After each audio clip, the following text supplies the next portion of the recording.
is sort of the normal sort of Israeli civilian aware of what's happening in the occupied territories, and what's its reaction? And then to follow up on this, what do you make of the of Israel's social revolution of the last few weeks, and does it ever talk about Palestinian citizens of Israel, including in the J14 demonstration? Yeah, I went into Israel from Lebanon via Jordan in order to investigate this question, because I was fascinated with this so-called social justice revolution that's exploded in Tel Aviv. And I wanted to especially explore why, except beyond the obvious reasons, the hundreds of thousands of young Israelis who are participating in this movement, this massive tent protest that's exploded all over Israel proper, refuse to mention the occupation. Now, the stock explanation for that is that occupation is too divisive. They say it's a political issue, it's a left-right issue, it's a security issue, which kind of means Palestinians are an inherent threat and let's not talk about them as anything else.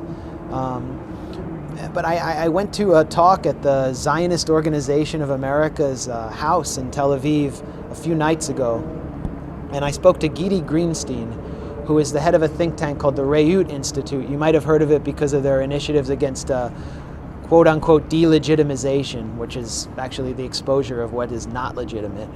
And he is a confidant of Ehud Barak, Bibi Netanyahu, and he went to this talk for new olim, new immigrants to Israel, to kind of give the government line, which is that the protests are great, let's have a little bit of a correction in Zionism, and then let's all come together on Rosh Hashanah on, I think, September 24th, sit down and have some challah and end these protests and be one big happy mishpacha all over again. That's what the government wants, that's what Greenstein wants. But then I brought up the occupation, and there was one of the leaders of the National Student Union who've brought thousands of members out into the protests, into the tents there as well. She was deeply uncomfortable with this question. Why are they not talking about the occupation? And so in order to not talk about it, she threw up the Israeli Arabs to deflect from this question of the Palestinians living under siege in Gaza or behind walls and checkpoints in the West Bank. But Gidi Greenstein took it head on. I don't know why. And he said, it's incredibly strange to see a social justice protest that doesn't mention occupation. I think he actually was just trying to discredit it. But he wound up giving a remarkable statement of intellectual honesty. And the reason why, this is Greenstein's words, is because most Israelis don't believe there's an occupation anymore. They see the Palestinian Authority, they see, what Max Blumenthal was just talking about in Ramallah, and they think there's a functioning government. They see the Palestinian statehood resolution and they think a new state is coming into being. And I would just add, they see Ariel and think the settlements are suburbs. And so Greenstein said there's this cognitive dissonance in Israeli society. And the perfect example of that is the kind of colonial social justice revolution that the July 14th movement is. So really what happened was, by not talking about the occupation, they didn't make a calculated political decision talking to some hired gun Frank Luntz consultant.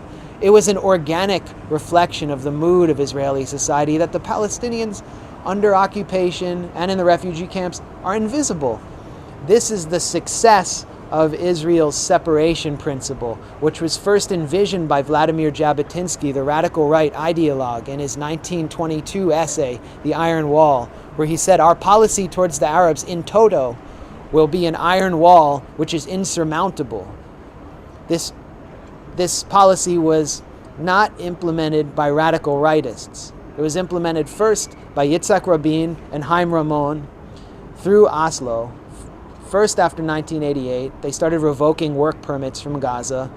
Then, after the signature of Oslo, the first electrified fences went up around Gaza. They started revoking work permits from the West Bank. They started a program of rendering Palestinians invisible.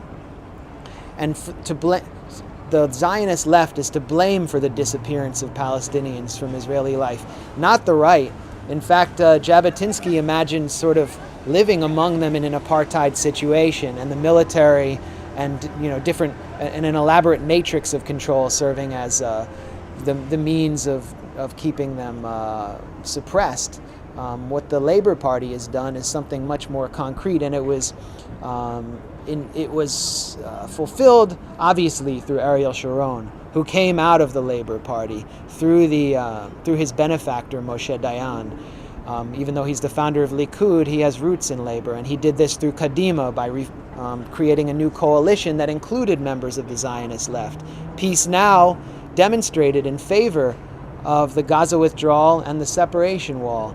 And abroad, almost everyone within the Zionist mainstream in Israel, including on the left, is in favor of the separation wall.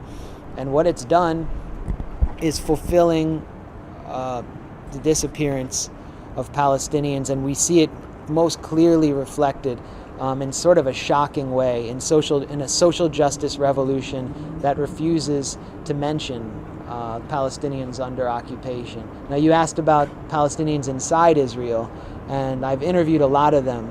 They were the more politically, this is a very diverse community that includes people in Hadash and Meretz, even in they no longer have any elements in the Labor Party, but who are willing to participate in the more mainstream functions of the July 14th movement. But by and large, the more politically active young Palestinian citizens of Israel feel like they're being used by the movement. If they've entered it, they've done so to challenge mainstream Israelis and assert their Palestinian identity, and they believe that their participation by erecting tents in Jaffa or in Haifa or in Nazareth is just a continuation of their long-standing struggle, which is socio-political, whereas the Israeli protesters are eschewing politics. They claim it's apolitical, kind of like the Obama campaign. They're post-political, and they're being so inclusive of everyone except Palestinians that I think this movement is going to completely explode, because sooner or later the inner contradictions are going to emerge. For example, the protest official wing of the protest movement endorsed a protest in the settlement of Ariel for social justice. It's sort of kind of a travesty of social justice, and I wrote about it, and I was attacked mercilessly by people who identify themselves as Israeli leftists.